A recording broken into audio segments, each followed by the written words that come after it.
नमस्कार मित्रांनो आणि वन्यजीव प्रेमींनो, मी सुनील लिमये, निवृत्त वनाधिकारी। आज एका छोट्याशा पण महत्वाच्या विषयावर मला तुम्हाला काही सांगायचं आहे।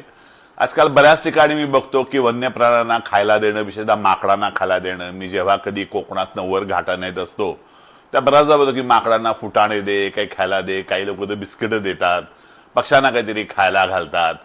पण आपल्याला सगळ्यांना एक सांगायला आवडेल हे की आपल्याकडे एक वन्यजीव संरक्षण अधिनियम 1972 नावाचा कायदा आहे आणि ज्याच्यामध्ये बऱ्याचशा अमेंडमेंट झालेल्या आहेत। 2006 ला झाल्या, 2023 ला झाल्या, म्हणजे 22ची अमेंडमेंट।